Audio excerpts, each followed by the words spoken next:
O arquivo do Ministério da Guerra de 1871 guarda um nome riscado, mas a verdade não pode ser apagada por uma simples pena de ganso.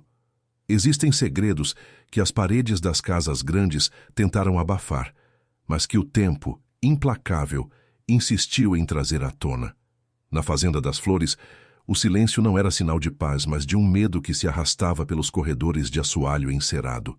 Benedita não era apenas mais uma escravizada sob o jugo do chicote.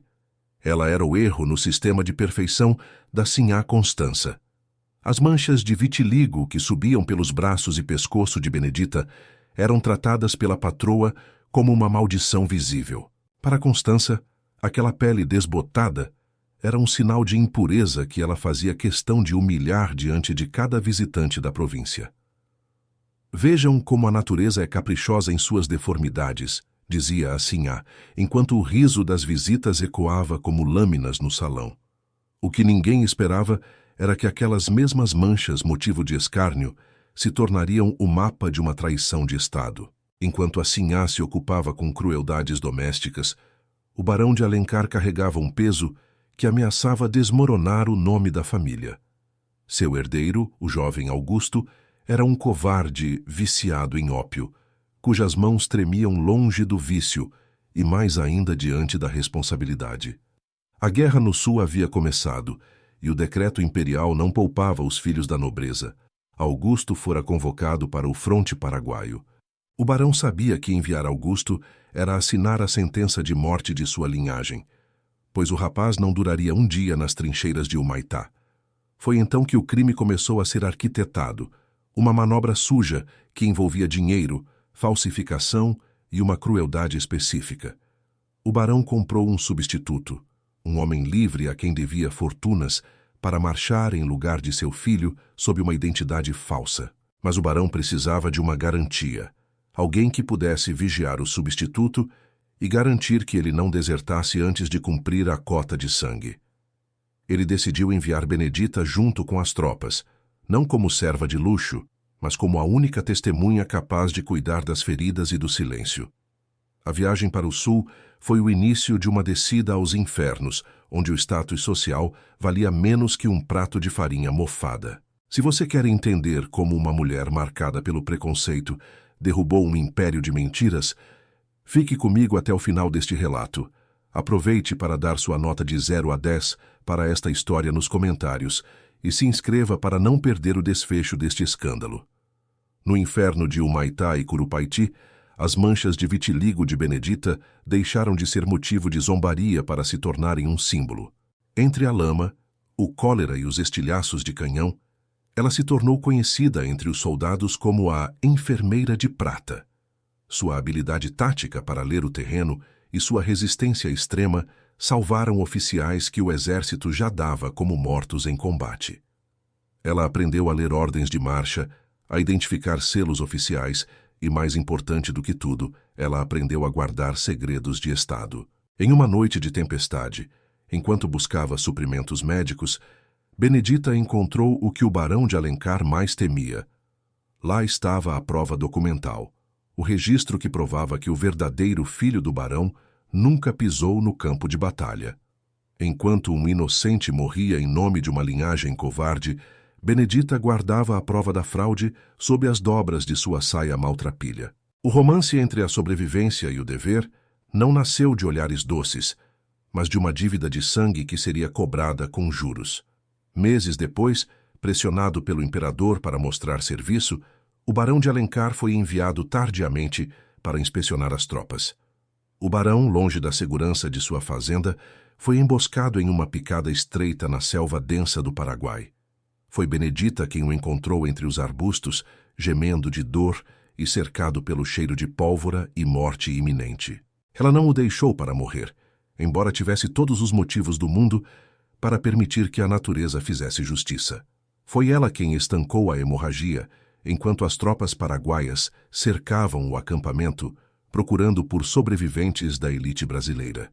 Naquele momento de agonia, o barão não viu uma escravizada manchada ou uma aberração da natureza.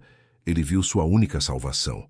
Ali, sob o som ensurdecedor dos tiros de fuzil, um pacto silencioso foi selado com um anel escondido dentro de uma bandagem suja. Ele prometeu tudo o que ela quisesse se ela o tirasse dali com vida, sem saber que Benedita já tinha o que precisava para destruí-lo. A guerra terminou meses depois, mas a verdadeira batalha estava sendo preparada para acontecer nos salões luxuosos do Rio de Janeiro. Assim, a Constança, acreditando piamente que Benedita havia morrido no fronte, organizou um sarau de gala para celebrar a glória da família. O evento estava repleto de juízes, coronéis e a elite mais influente da corte, todos reunidos para condecorar o falso heroísmo de Augusto. O barão estava pálido, circulando entre os convidados, como um fantasma que sabe que a própria casa está assombrada por um segredo. Foi quando o burburinho da festa cessou abruptamente e todas as cabeças se voltaram para a entrada triunfal. Benedita não entrou pelos fundos, nem pela cozinha, nem com a cabeça baixa como uma serva castigada pelo tempo. Ela atravessava o salão principal com a postura de uma rainha, deixando à mostra, pela primeira vez com orgulho, as marcas brancas em seus braços. No seu pescoço não havia uma gargantilha de ferro ou o peso da opressão, mas a prova de que ela era uma heroína de guerra reconhecida.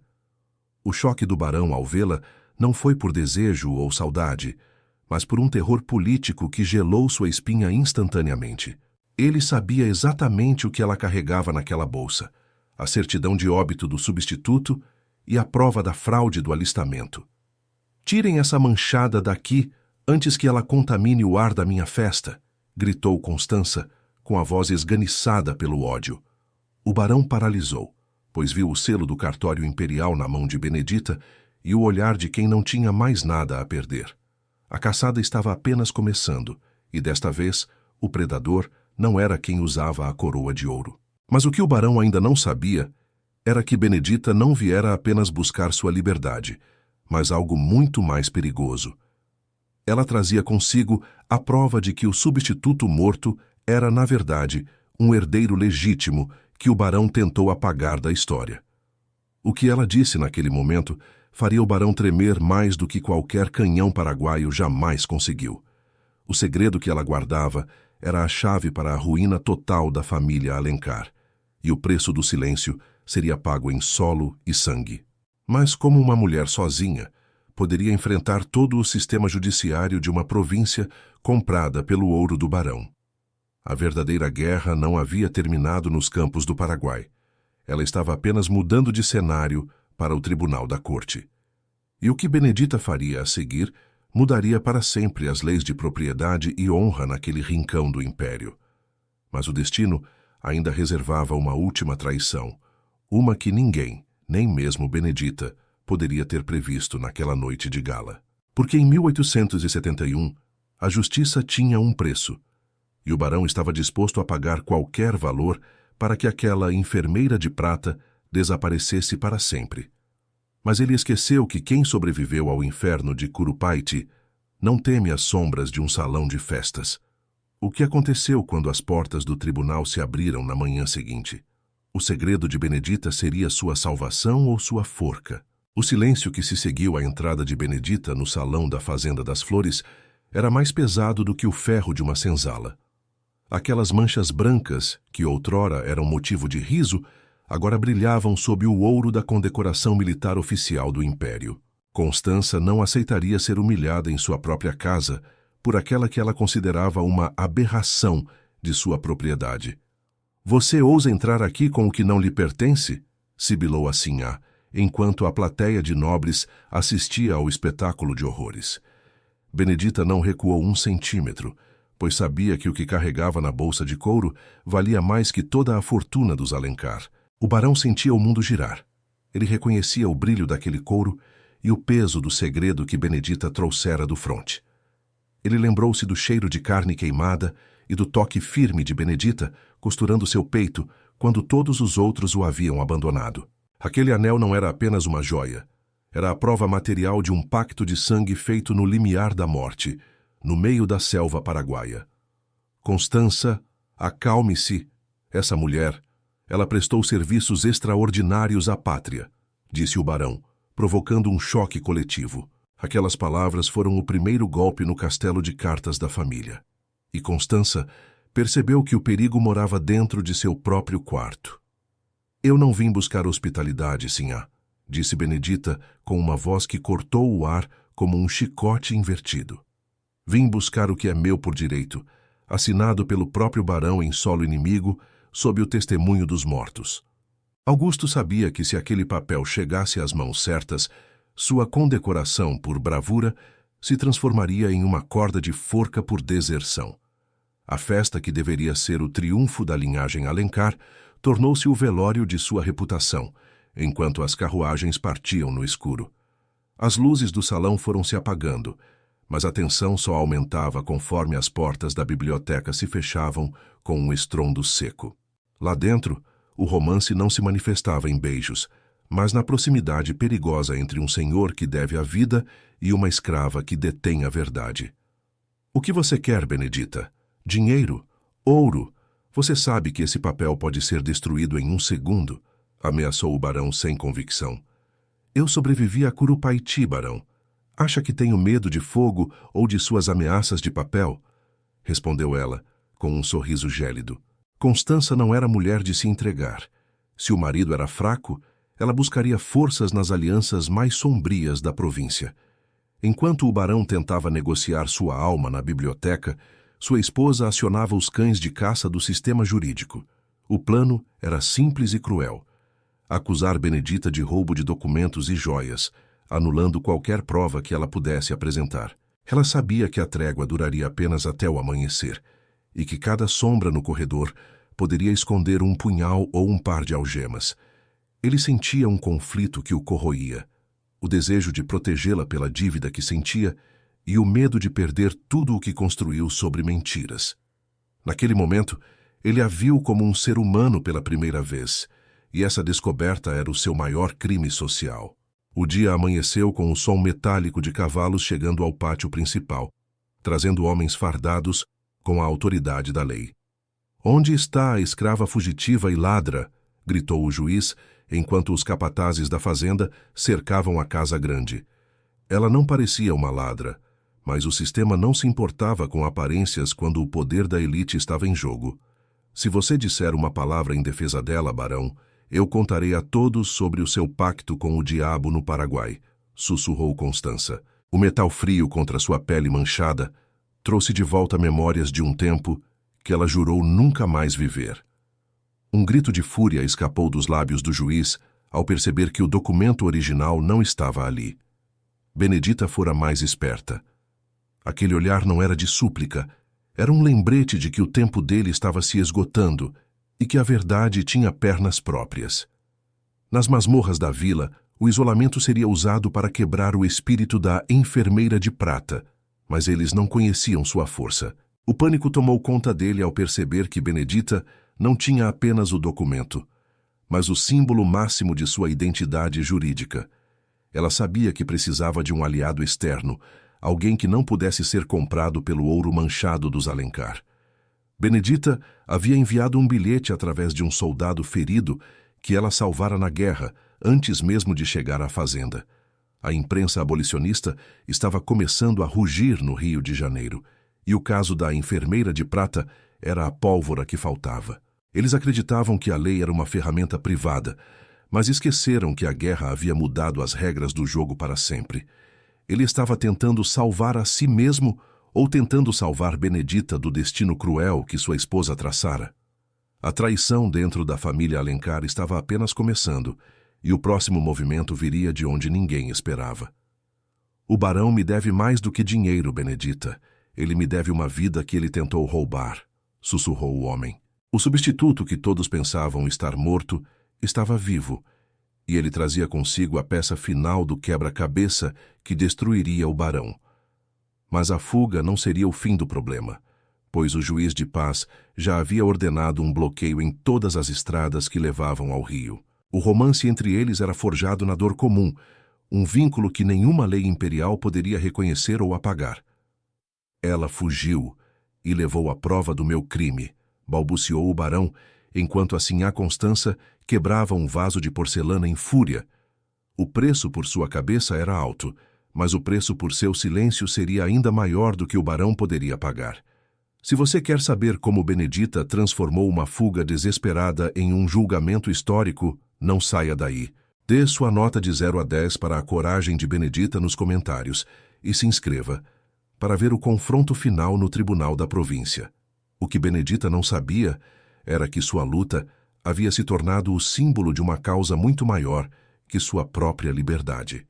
O tribunal nos espera, barão, e os mortos serão as testemunhas, dizia o bilhete que fez o poderoso homem chorar pela primeira vez. A batalha final não seria com espadas, mas com palavras que poderiam libertar uma nação ou condenar uma dinastia.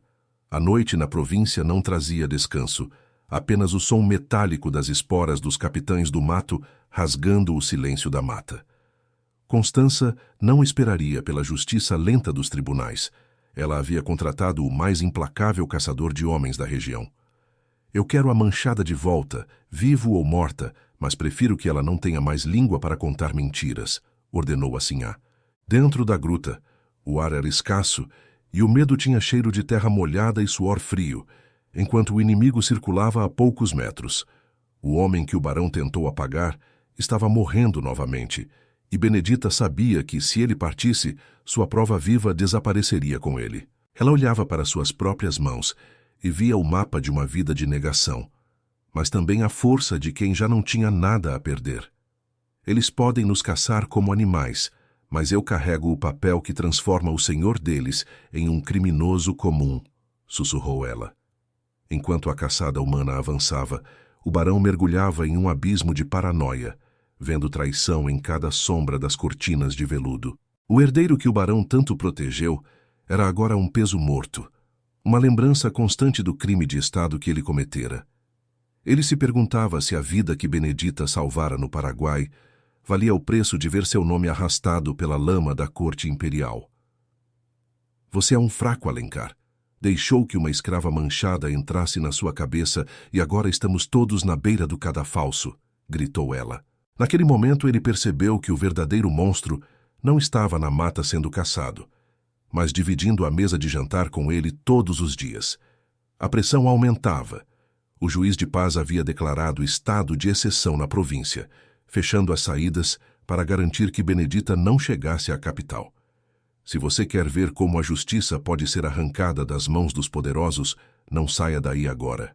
Dê sua nota de 0 a 10 para a resistência de Benedita nos comentários e se inscreva para acompanhar o momento em que o jogo vira.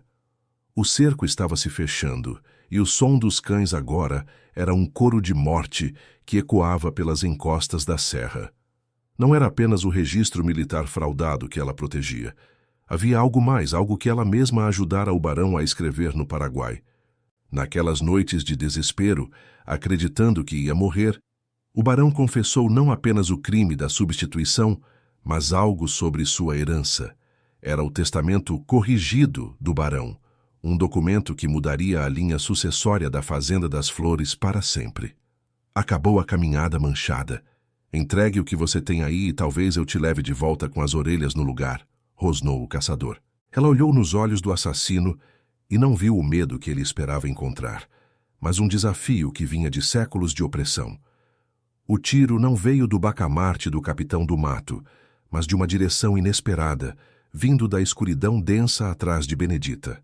Das sombras, surgiu o padre da província, acompanhado por 2 homens negros armados, e com o olhar de quem conhecia a guerra. Deus perdoa os pecadores, mas a justiça dos homens exige provas, e eu cansei de esconder os pecados do barão no confessionário, disse o padre. O padre havia sido subornado pela Sinhá para negar o casamento clandestino do substituto, mas a visão do horror no fronte o fizera mudar de lado. Agora a prova não estava mais apenas com uma escravizada fugitiva, mas com uma autoridade da igreja que o barão não poderia simplesmente matar. O pânico começou a se espalhar pela casa grande como uma praga, e as malas começaram a ser feitas às pressas no meio da madrugada. Ele sabia que assim que aquele testamento chegasse ao juiz de paz ou à imprensa, ele perderia não apenas a fazenda, mas sua própria pele. A batalha final não seria travada com bacamartes, mas com o peso do papel timbrado e a força da verdade documentada. O sistema estava sendo atacado por dentro, por um dos seus próprios pilares, que decidira que o preço do silêncio era alto demais. Ela não era mais a manchada da Fazenda das Flores. Ela era a acusadora que faria a elite tremer em seus assentos de carvalho. O encontro de olhares entre o senhor e a escravizada, no pátio do fórum, selou o destino de ambos para os séculos seguintes. A audiência começou com o salão lotado de curiosos e jornalistas que sentiam o cheiro de escândalo no ar pesado de naftalina. O padre se levantou para falar, mas antes que pudesse abrir o testamento, uma nova testemunha entrou pela porta dos fundos.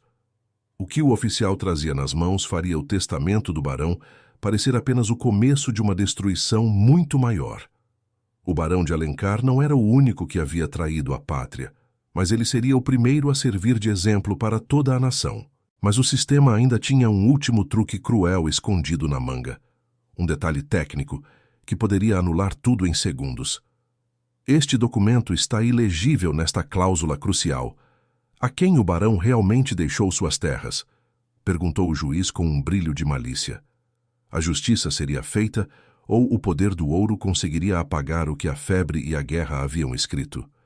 O juiz de paz sustentava o documento com a ponta dos dedos, como se a mancha de umidade fosse um escudo para a honra do barão. A estratégia era clara. Se a cláusula que garantia a herança e a alforria estivesse ilegível, a lei voltaria a pesar para o lado de quem tem o ouro. Constança acreditava que o sistema, que ela mesma ajudara a corromper com subornos e ameaças, seria o túmulo das esperanças de Benedita. O silêncio no recinto era tão denso que se podia ouvir a respiração ofegante do barão de Alencar, que via sua vida por um fio de papel.